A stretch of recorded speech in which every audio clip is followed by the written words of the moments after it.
chào các bạn nhá.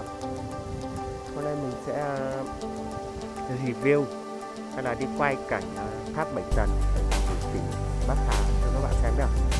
Đây là em mình sự hướng dẫn đường đi của các em. Bởi vì là cách đây một tuần này thì em đã đi xem đường. Đó là tháp gì em?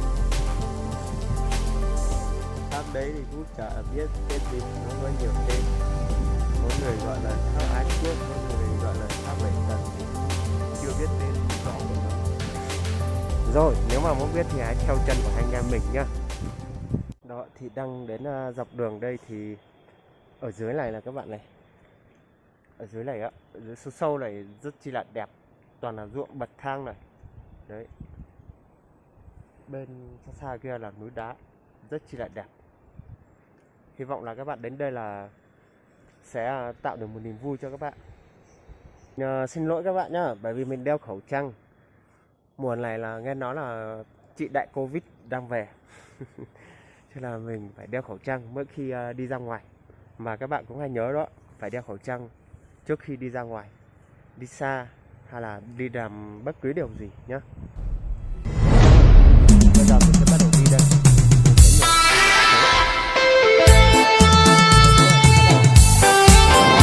Bây giờ là đang rất mưa rồi các bạn.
Này, ví dụ như các nhà phát triển về du lịch, người ta lên khảo sát, xong là người ta làm thành cái điểm du lịch ấy.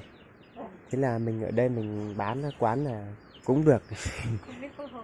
Vâng, từ đây leo lên trên đấy khoảng bao nhiêu xa nữa hả cô? Chắc là chỉ đi bộ thôi cô nhỉ? Vâng. Đấy. Vâng, cô ấy đang bảo là đi bộ từ đây đi nó lại còn 1-2 cây nữa. Đấy, hơi mệt đấy. Đó, đi qua con cầu Bắc Quý. Cái nước con suối này là nó chảy từ trên con tháp đấy xuống nha các bạn nhá. Trong veo luôn. Nhìn tảng đá này đẹp thật.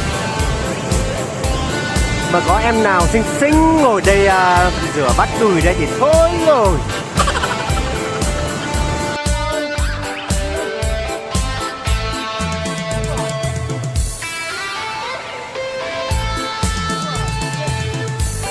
Đứng ở chân tháp rồi nhá. Từ đây lên trên kia rất cao. Và không biết con leo được hả lên trên đấy không? Có leo được lên không em? Được. Ghép đi. Đó các bác nhìn đây, từ đây lên. Thác rất chi là đẹp. Rồi chưa đến thác đâu nhá. Đây chỉ là con suối rồi nhá. Thác ở tiến mãi ở trên kia kìa.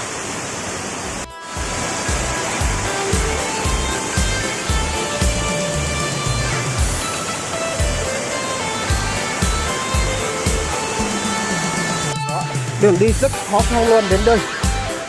Các bác nhìn ra cái đường đi nó thế này cơ mà. Ủa, như cái đường đi nương. Đây là hướng dẫn viên. Hướng dẫn viên của mình đây.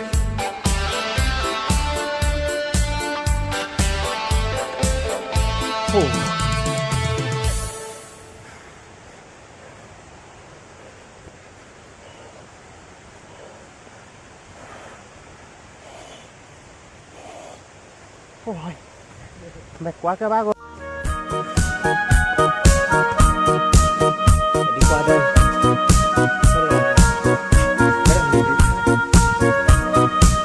Đây là thùng cát rồi các bác ạ. Đó, thật sự là thú vị thế này các bạn. Ôi, nó lại còn đẹp hơn là cái gì nhỉ? Hát tình yêu của Sapa mát lắm. Thực ra thì leo dưới kia lên, leo bằng bộ, bám đu gốc cây lên mệt hết cỡ luôn, nhưng mà khi leo đến đây thì nó thực sự là rất là mát. Các bạn biết là đứng ở chân thác là như thế nào đấy, sương sương nước nó bay vào người.